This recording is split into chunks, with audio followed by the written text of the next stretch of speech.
ನಮಸ್ಕಾರ ಸ್ನೇಹಿತರೆ, ಸ್ಪರ್ಧಾ ದೃಷ್ಟಿ ಚಾನೆಲ್ಗೆ ನಿಮಗೆಲ್ಲ ಸ್ವಾಗತ.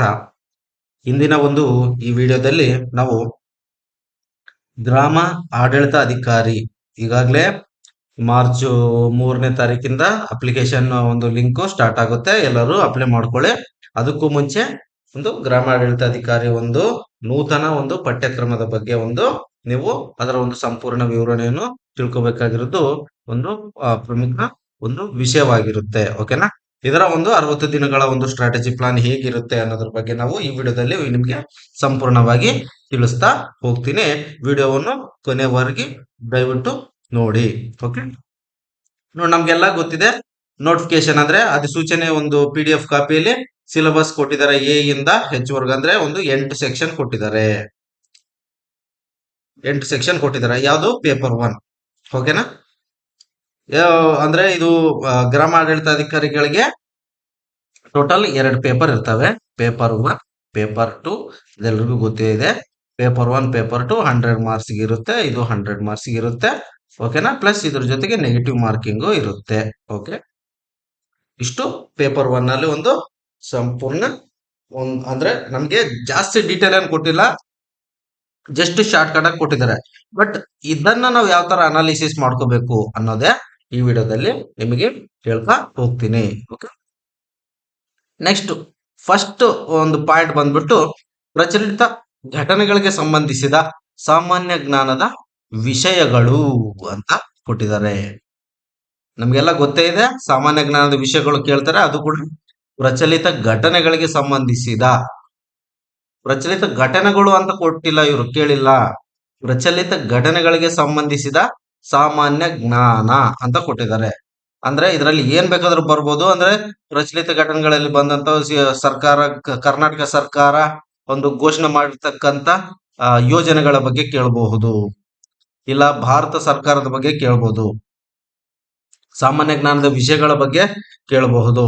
ಮೊದಲನೇದಾಗಿ ನಾವು ಮಾಡ್ಬೇಕಾಗಿರ್ತಕ್ಕಂತ ಕೆಲಸ ಏನಪ್ಪಾ ಅಂದ್ರೆ ಸರ್ಕಾರದ ಜಾನಪದ ಮ್ಯಾಗಝಿನ್, ಜಾನಪದ ಮಾಸಪತ್ರಿಕೆಯನ್ನ ಫಸ್ಟ್ ನಾವು ಗೂಗಲ್ ಅಲ್ಲಿ ಸರ್ಚ್ ಮಾಡಿದ್ರೆ ನಮಗೆ ಸಿಗುತ್ತೆ.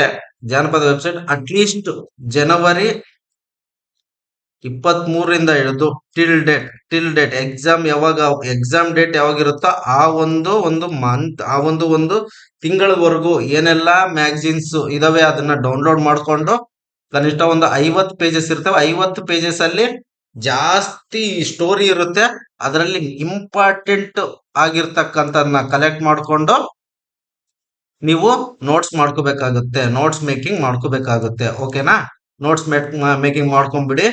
ಫಸ್ಟ್ ಮಾಡ್ಬೇಕಾಗಿರೋ ಕೆಲಸ ಗವರ್ನಮೆಂಟ್ ಡಾಕ್ಯುಮೆಂಟ್ ಏನಿರುತ್ತೆ, ಈ ಇದರಲ್ಲಿ ಕೊಟ್ಟಿರ್ತಕ್ಕಂಥ ಯೋಜನೆಗಳ ಬಗ್ಗೆ ಪ್ರಚಲಿತ ವಿಷಯಗಳ ನೋಟ್ಸ್ ನ ಮಾಡ್ಕೋಬೇಕಾಗಿರೋದು ಫಸ್ಟ್ ಮಾಡ್ಬೇಕಾಗಿರೋ ಕೆಲಸ.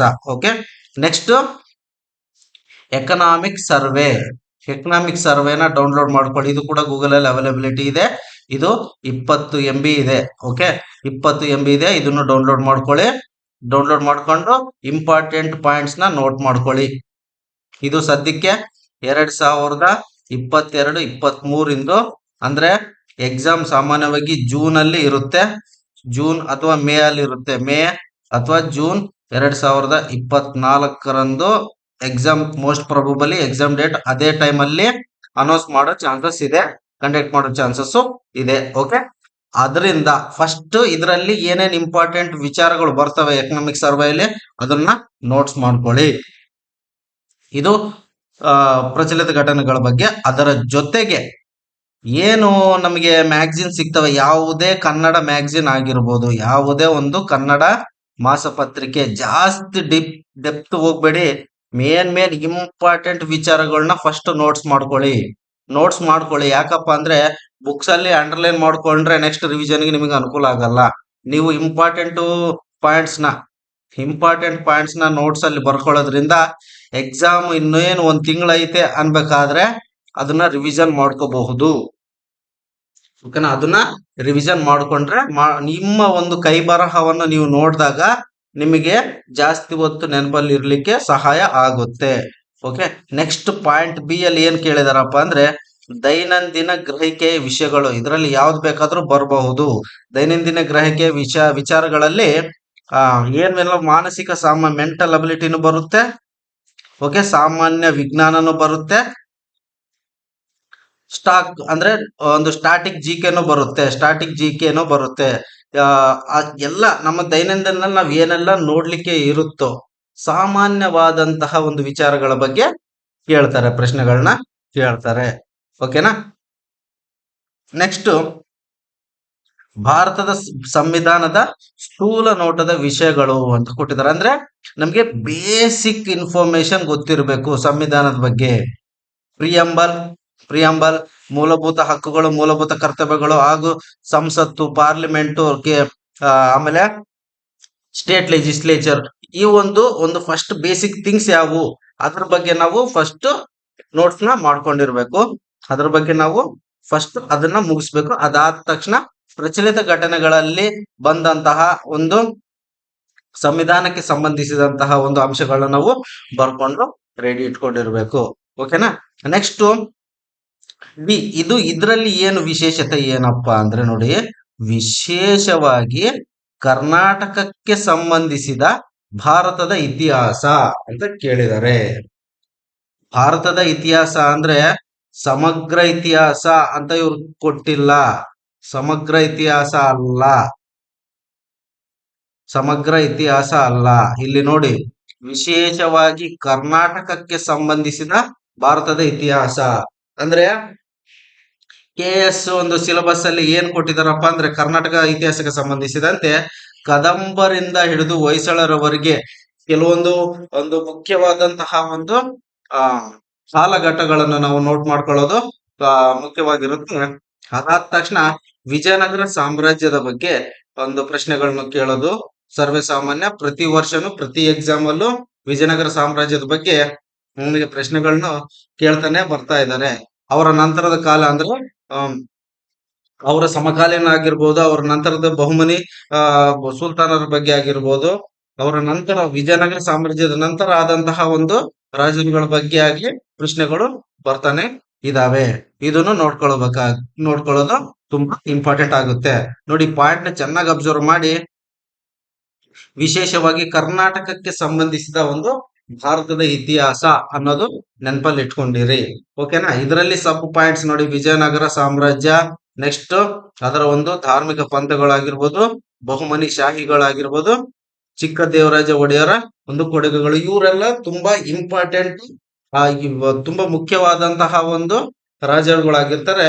ಇವರ ಬಗ್ಗೆ ನಾವು ಅಧ್ಯಯನ ಮಾಡತಕ್ಕಂಥದ್ದು, ಇವರ ಬಗ್ಗೆ ಒಂದು ನೋಟ್ಸ್ ನ ಮಾಡ್ಕೊಳ್ಳೋದು very very important. Okay. Next ಆಧುನಿಕ ಮೈಸೂರು ಅದರಲ್ಲಿ ಕೂಡ ಕರ್ನಾಟಕ ಇತಿಹಾಸಕ್ಕೆ ಸಂಬಂಧಿಸಿದಂತೆ ಆಧುನಿಕ ಮೈಸೂರು ಅಂದ್ರೆ ಇದರಲ್ಲಿ ಕೃಷ್ಣದೇವರಾಯ ಒಡೆಯರು ಮತ್ತು ಅವ್ರ ಕೊಡುಗೆಗಳು, ಕರ್ನಾಟಕದಲ್ಲಿ ಬ್ರಿಟಿಷರ ವಿರುದ್ಧ ಒಂದು ಸಶಸ್ತ್ರ ದಂಗೆ ಆಗಿರ್ಬೋದು, ಕಮಿಷನರ್ಗಳ ಆಳ್ವಿಕೆ, ಹೈದರಾಬಾದ್ ಕರ್ನಾಟಕದಲ್ಲಿ ಒಂದು ನಿಜಾಮರ ಆಳ್ವಿಕೆ, ದಿವಾನರ ಆಳ್ವಿಕೆಯಲ್ಲಿ ಮೈಸೂರು ಪ್ರಗತಿ. ಇದರಲ್ಲಿ ವೆರಿ ವೆರಿ ಇಂಪಾರ್ಟೆಂಟ್ ಪಾಯಿಂಟ್ಸ್ ಕೆಲವೊಂದು ಬರ್ತವೆ, ಅದನ್ನ ನೋಟ್ಸ್ ಮಾಡ್ಕೊಳ್ಳಿ. ಓಕೆ. ನೆಕ್ಸ್ಟ್ ಕರ್ನಾಟಕದಲ್ಲಿ ಸ್ವಾತಂತ್ರ್ಯ ಚಳುವಳಿ ಮತ್ತು ಏಕೀಕರಣ ಈ ಒಂದು ಪಾಯಿಂಟ್ ಬಗ್ಗೆ ನಾವು ನೋಟ್ಸ್ ಮಾಡ್ಕೋಬೇಕು. ಇದು ಒಂದು ಡೀಟೇಲ್ಡ್ ಸಿಲೆಬಸ್ ಆಗಿರುತ್ತೆ. ನೆಕ್ಸ್ಟ್ ಒಂದು ಇದರಲ್ಲಿ ಒಂದು ನೆಕ್ಸ್ಟ್ ಸೆಕ್ಷನ್ ಯಾವ್ದಪ್ಪ ಅಂದ್ರೆ ಕರ್ನಾಟಕಕ್ಕೆ ಸಂಬಂಧಿಸಿದ ಭಾರತದ ಭೂಗೋಳ ವಿಷಯಗಳು ಅಂತ ಕೊಟ್ಟಿದ್ದಾರೆ. ಭಾರತದ ಭೂಗೋಳ ವಿಷಯಗಳು ಓಕೆ, ಬಟ್ ಇದರಲ್ಲಿ ಸ್ಪೆಷಲ್ ಫೋಕಸ್ ಯಾವ್ದಕ್ಕಿರ್ಬೇಕು? ಕರ್ನಾಟಕಕ್ಕೆ ಇರಬೇಕು. ಓಕೆನಾ. ಕರ್ನಾಟಕಕ್ಕೆ ಸಂಬಂಧಿಸಿದ ಒಂದು ಭಾರತದ ಭೂಗೋಳ ವಿಷಯಗಳು ಅಂತ ಹೇಳ್ಬಿಟ್ಟು ನೀವು ಸಿಲೆಬಸ್ ಅಲ್ಲಿ ಕ್ಲಿಯರ್ ಆಗಿ ಕೊಟ್ಟಿದ್ದಾರೆ. ಅಂದ್ರೆ ನಾವು ಫಸ್ಟ್ ಮಾಡ್ಬೇಕಾದ ಕೆಲಸ ಏನಪ್ಪಾ ಅಂದ್ರೆ ಸಿಲೆಬಸ್ ಏನಿದೆ ಅದನ್ನ ಚೆನ್ನಾಗಿ ಅರ್ಥ ಮಾಡ್ಕೋಬೇಕು. ಚೆನ್ನಾಗಿ ಅರ್ಥ ಮಾಡ್ಕೊಂಡ್ರೇನೆ ನಮಗೆ ಒಂದು ಯಾವುದೇ ರೀತಿಯಾದಂತ ಒಂದು ಪುಸ್ತಕಗಳನ್ನು ಓದ್ಬೇಕಾದ್ರೆ ಸಿಲೆಬಸ್ಗೆ ಅದಕ್ಕೆ ಟ್ಯಾಲಿ ಮಾಡ್ಕೊಳ್ಳಕ್ಕೆ ಅನುಕೂಲ ಆಗುತ್ತೆ. ಓಕೆನಾ. ನೆಕ್ಸ್ಟ್ ಏನಪ್ಪಾ ಅಂದ್ರೆ ರಾಜ್ಯ ಮತ್ತು ಪ್ರಾದೇಶಿಕ ಆಡಳಿತ ಕುರಿತಾದಂತಹ ವಿಷಯಗಳು ಅಂದ್ರೆ ಸ್ಟೇಟ್ ಗವರ್ಮೆಂಟ್, ಒಂದು ಸ್ಟೇಟ್ ನ ಒಂದು ಅಡ್ಮಿನಿಸ್ಟ್ರೇಷನ್ ಆಗಿರ್ಬೋದು, ಅದಾದ್ಮೇಲೆ ಲೋಕಲ್ ಗೌರ್ಮೆಂಟ್ ನ ಒಂದು ಅಡ್ಮಿನಿಸ್ಟ್ರೇಷನ್ ಅದರ ಒಂದು ರಿಲೇಟೆಡ್ ಒಂದು ವಿಷಯಗಳ ಮೇಲೆ ಪ್ರಶ್ನೆಗಳನ್ನ ಕೇಳಲಾಗುತ್ತೆ.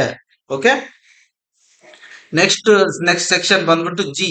ಇದರಲ್ಲಿ ಏನು ಗ್ರಾಮೀಣ ಅಭಿವೃದ್ಧಿ ಮತ್ತು ಪಂಚಾಯತ್ ರಾಜ್ ಜ್ಞಾನ ಅಂತ ಹೇಳ್ಬಿಟ್ಟು, ಅಂದ್ರೆ ಗ್ರಾಮೀಣಾಭಿವೃದ್ಧಿಗೆ ಸಂಬಂಧಿಸಿದಂತೆ ನೋಡಿ, ಇಲ್ಲಿ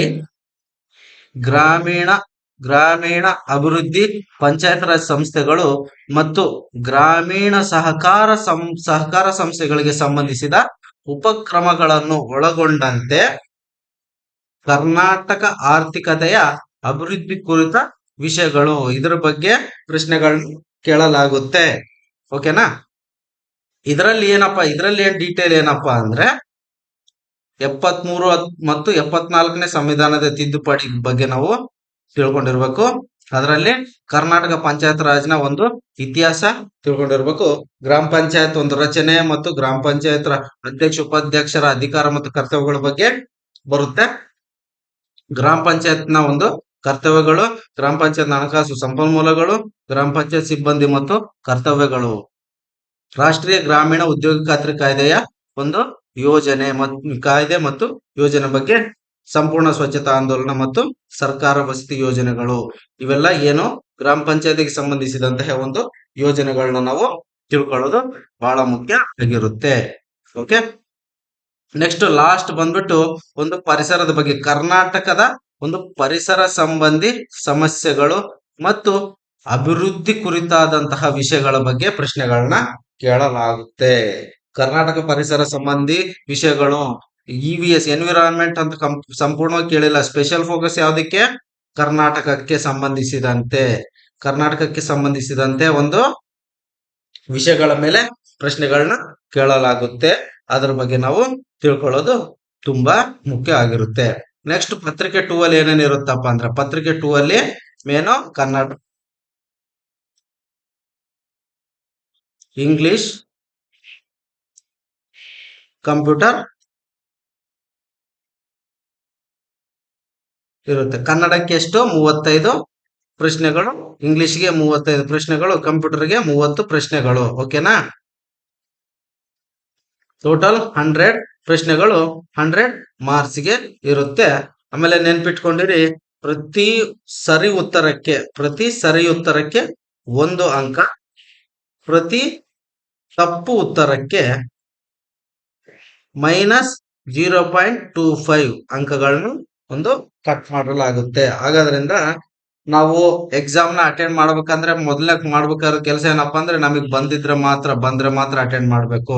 ಸಪೋಸ್ 60 ಕ್ವಶನ್ಸ್, 60ರಿಂದ 70 ಕ್ವಶನ್ ಅಟೆಂಡ್ ಮಾಡಿ ಸರಿ ಇದ್ರೆ, ನಮಗೆ ಡೌಟ್ ಇರೋ ಕ್ವಶನ್ಸ್ ನಾವು ಅಟೆಂಡ್ ಮಾಡಕ್ಕೆ ಹೋಗ್ಬಾರ್ದು. ಓಕೆ, ಅಟೆಂಡ್ ಮಾಡಕ್ಕೆ ಹೋಗ್ಬಾರ್ದು. ಸರಿ ಇದ್ರೆ ಮಾತ್ರ ನಾವು ಯಾವ ಕ್ವಶನ್ ಏನೇನಿರುತ್ತೆ ಅಂತ ಹೇಳ್ಬಿಟ್ಟು ಅಟೆಂಡ್ ಮಾಡ್ಬೇಕು. ಸ್ವಲ್ಪ ಡೌಟ್ ಇದ್ರೆ 50-50 ಚಾನ್ಸಸ್ ಇದ್ರೆ ನಾವು ಚಾನ್ಸ್ ತಗೋಬಹುದು. ಆದ್ರೆ ನಮ್ಗೆ ಗೊತ್ತೇ ಇಲ್ಲಪ್ಪ ಪ್ರಶ್ನೆ ಅಂದ್ರೆ ನಾವು ಅಟೆಂಡ್ ಮಾಡೋದ್ರಲ್ಲಿ ಏನು ಯೂಸ್ ಇಲ್ಲ. ಆಗಿರೋದ್ರಿಂದ ನೀವು ಏನ್ ಮಾಡ್ಬೇಕಪ್ಪ ಅಂದ್ರೆ, ಉತ್ತರ ಸರಿ ಅಂತ ನಿಮ್ಗೆ ಅನಿಸಿದ್ರೆ ಮಾತ್ರ ಒಂದು ಪ್ರಶ್ನೆಯನ್ನ ಅಟೆಂಡ್ ಮಾಡಿ, ಇಲ್ಲಪ್ಪ ಅಂದ್ರೆ ಅಟೆಂಡ್ ಮಾಡಕ್ ಹೋಗ್ಬೇಡಿ.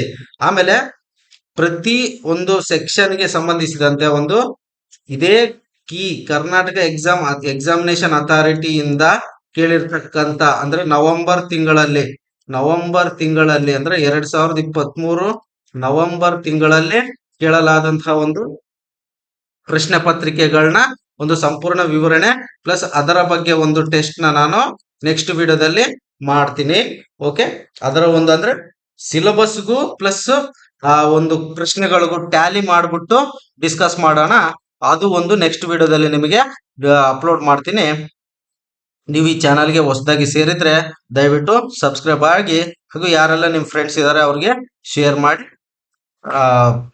ಈ ಒಂದು ವಿಡಿಯೋ ಬಗ್ಗೆ ನಿಮ್ಗೆ ಏನಾದ್ರು ಡೌಟ್ಸ್ ಇದ್ರೆ ಕಮೆಂಟ್ ಸೆಕ್ಷನ್ ಅಲ್ಲಿ ಮೆನ್ಷನ್ ಮಾಡಿ, ಆ ಒಂದು ನಿಮ್ಗೆ ಏನಾದ್ರು ಡೌಟ್ಸ್ ಇದ್ರು ನಾನು ನಿಮಗೆ ಅದರಲ್ಲಿ ಕಮೆಂಟ್ ಸೆಕ್ಷನ್ ಅಲ್ಲಿ ರಿಪ್ಲೈನ ಕೊಡ್ತೀನಿ. ಧನ್ಯವಾದ.